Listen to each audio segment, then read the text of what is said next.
everyone, this is just going to be I'm going to try and make it quite a quick video. This is like the 5th time I've tried to record it because I'm trying to do it as a direct upload because I've lost the cable thing that goes into the laptop. So I'm going to try my best to stop rambling, even though the last 2 attempts have failed due to me rambling on and getting whatever I was talking about went completely off. Anyway, so quick updates. I'm going to do a proper update video of the rabbits when I'm in the shed next, which will make more sense. So I'll do that maybe tomorrow if it's a nice day. I was going to do it today, but the next door was in the garden. Oh, it was just too noisy. The boy guinea pigs, Harry and Dylan, are both fine. They're outside and I'm inside, and obviously you can see a cage is up, so you can see one. Unfortunately I had to have Daisy, the guinea pig, put to sleep what day was it? It was the Monday before Valentine's Day. On the Sunday I went out to see them and she was sort of like collapsed, like she wouldn't use her back legs or anything, and she had like weepy eyes, and she'd been fine as well. Like the day before she hadn't been noticeably any different. So I rushed her to the vets and they give her fluids and an injection of something, I can't remember, I think it was just antibiotics actually, and said basically they thought she'd had a stroke or something like that, and that they thought she needed putting to sleep really, but I could give her 24 hours if I wanted to, and try syringe feeding her and things, and see if she would come right. And obviously I wanted to do that, so I'd felt like I'd given her a chance instead of just having her put to sleep. So I took her home and brought them inside, and after her fluids she started using her back end again, so I was quite optimistic. And then I syringe fed her and stuff, but by the next day I woke up and my bed's only here, so I looked across and she dragged her back, she wasn't using her back leg, she dragged herself out and laid next to the food bowl, like she was taking herself off to die. It was horrible. So I had to make the decision that she wasn't going to come right. It was obviously something neurological that had gone on, like a stroke or something. So I took her back to the vets. I didn't even have a carrier. I had them both on in a blanket on the passenger seat, and I had to have her put to sleep. So that was I was so upset. But she was only 2, Rosie and Daisy are sisters, and they're approximately 2. I'm not sure exactly, but it's no age really. But they said it's probably something underlying, and unfortunately they are from Pets at Home. And I got them as babies from Pets at Home as well. So I suppose you don't know the background and things, which is sad. Rosie's hiding, she's not going to come out.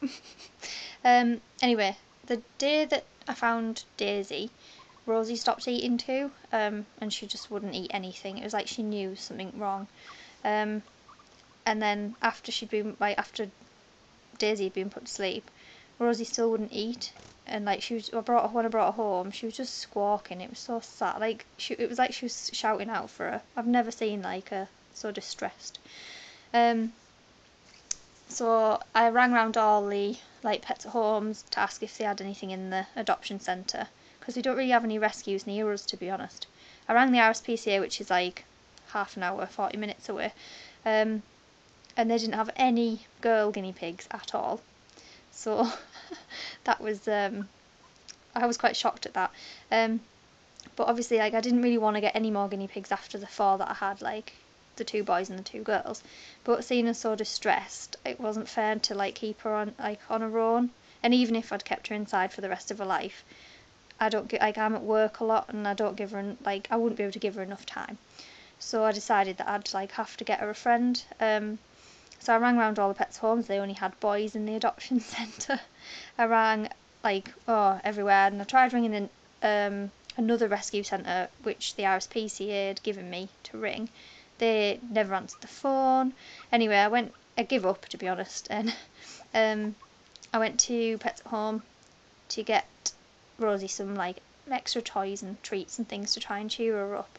And when I got there, I just mentioned like to the girl that I'd tried like ringing up about adopting one, but they said they didn't have any, and she said, oh well, we do have one, which is a girl, but like it's not quite in the adoption centre yet. She's had the all clear from the vet this morning, because she's had a bad eye and she's actually lost the sight in her eye. She's only got like, she's blind in the damaged eye, and she'd had a scratch on her eye.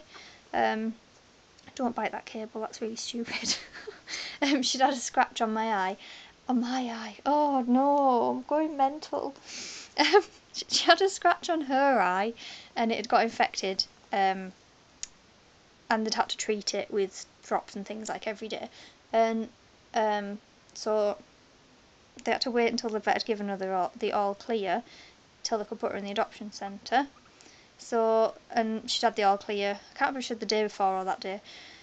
So she said like, I'll go and get her and show you her. So I had a look, and I wanted an older guinea pig really, because Daisy's not a baby, and Rosie isn't a baby, and she's not like playful really, and neither was Daisy ever really.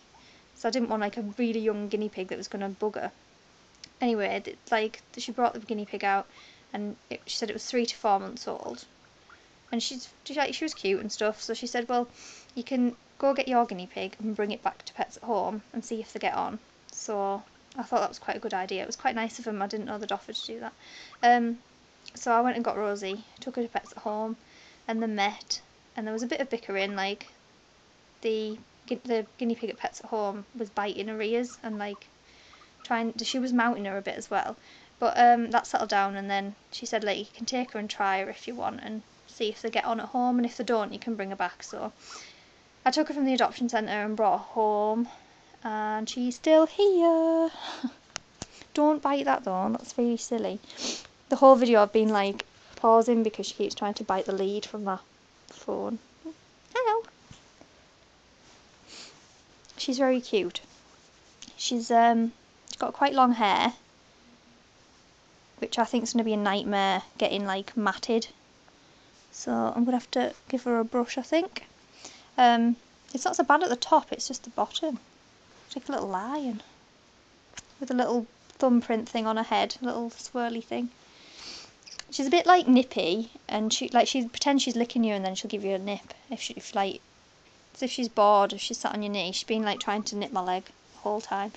I'll put her back in now. The friend. I was trying to hide her from the video until the end. Anyway, so Rosie has a friend, and Rosie wouldn't come out of the igloo when Daisy had gone at all, but soon as I brought her friend home, I can't see now because of the light, as soon as I brought her a friend home, like she came out the igloo and she ate straight away. So it was obviously grief that was making her so unhappy, which made me sad. I thought, oh, that's like, I might have kept her as a lonely pig, like, because I didn't really want to like give myself to another guinea pig for however many years, like, because obviously they are, like, with vet bills and food and everything, they are like quite a responsibility. But I'm glad I did, because she's so much happier. She doesn't look it because she's sat in the but honestly she does come out. The reason I'm doing this, like film this video like in this light, which is rubbish, is because they usually sat in there eating hay, and they were sat in there eating hay until I got the camera out. But yeah, so they're inside because they did start bickering a little bit more when I got them home, like a few days after I got them home, and I didn't dare put them outside till I knew they were happy. And then it got really cold. We were meant to stay in one night, and then they were going to go out with snuggle safes, and they're still in now, which it's now the 21st of February, so they're probably going to be in till it gets warmer now, to be honest, because obviously you don't really want to put them out like when it's cold, because they're used to being inside, which is driving me insane, because the dogs are constantly pawing the thing to try and get the guinea pig poos out. And they are pooing through the bars and things, which I'm quite OCD about hoovering in here. So that's driving me mad, but I do like having them in here. It's nice to watch them, and they're so much tamer. So yeah, so I'll do a little tiny, it's not a very big C&C cage because it's temporary. Well, it's meant to be temporary. But I'll do a quick, like, I would say tour, but it's more like an overview. They're on fleece, and then they've just got this towel down to catch the bits when they jump out of the litter tray and go in the pig loo. It just catches the hair bit, and it means I can shake that out every day. So it makes it look tidier a little bit. They've got a big thick fleece which is folded about 4 times, so it's really padded, with the pig loo on. The loofah bear, which they do nibble at but not much. That little jingly ball which was on this tunnel, and it had like a dangly, like a bungee, like a elastic, that's the one, not bungee. And one of the guinea pigs has eaten it, so that's clever. I never thought that, like, they're never chewed. The girl, like, the Rosie and Daisy never chewed anything. Like, the hutch is immaculate, whereas the boys is totally chewed. And they're so good. Anyway, must have been. I'm sure it's her, but then again, since getting her, I've noticed Rosie's come out of her shell a lot more, and she's chewing all sorts of stuff. So it could be either of them. But I was really paranoid because that was the day they were meant to, like, go outside, because it was a really nice day. It was quite warm, and they were all set to go out, and they'd only been in one night together, and then one of them ate that, and I was paranoid that one of them was gonna, like, die. And I mean, it could be somewhere else, this bungee, but bungee, why do I keep saying bungee? I'm so out of touch with filming. Elastic. But I haven't found it yet, and I'm still hoping that I'll find it somewhere, but I cleaned them out the other day and I still haven't found it. So unless it was, like, in amongst all the litter tray when I tipped it out and I haven't seen it, so fingers crossed that it was. But if not, then it was over a week ago and they're both thriving, so looks like if they have eaten it, it's not done them too much harm. But if you've got one of these, I suggest cutting that off. They've got, see, I ramble that much, I forget what I'm saying. So yes, that's the jingly ball off the tunnel. Then they've got this, just stand up. They've got this, what do you call them? Seat pad thing, with a piece of, like, pretend vet bed, a jingly ball which they love to lick, which is strange. They've never, like, the other two, like, Rosie and Daisy never played with toys, which, like, never really bothered me. I never bought them many because they'd rather have those treat sticks than toys. But the new piggy, who is called Lottie, by the way, she didn't have a name, I named her Lottie. She loves toys and she likes to roll that jingly ball around and lick it. It's a strange little guinea pig. They've got an empty treat thing, and then that one is a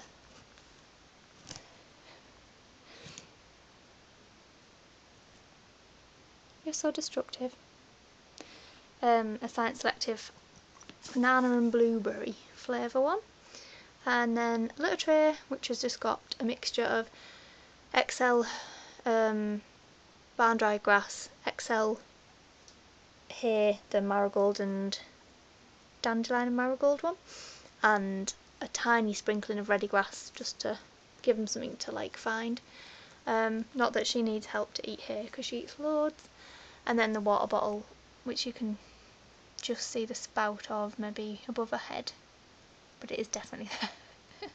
And then there's this cardboard box which is upside down for them to hide in. So that's it really. That's the overview. It's only 3x2, but it's fine because they are going back outside as soon as it gets warm weather. I do get them out and stuff, but I wouldn't recommend this for, like, a whole life at all. But like I said, it's just while they're bonding properly, really, because they're still bickering a little bit, and they probably will bicker forever, really, because, like, the boys, they bicker. I'm starting to ramble. It's 14 minutes long. I'm going.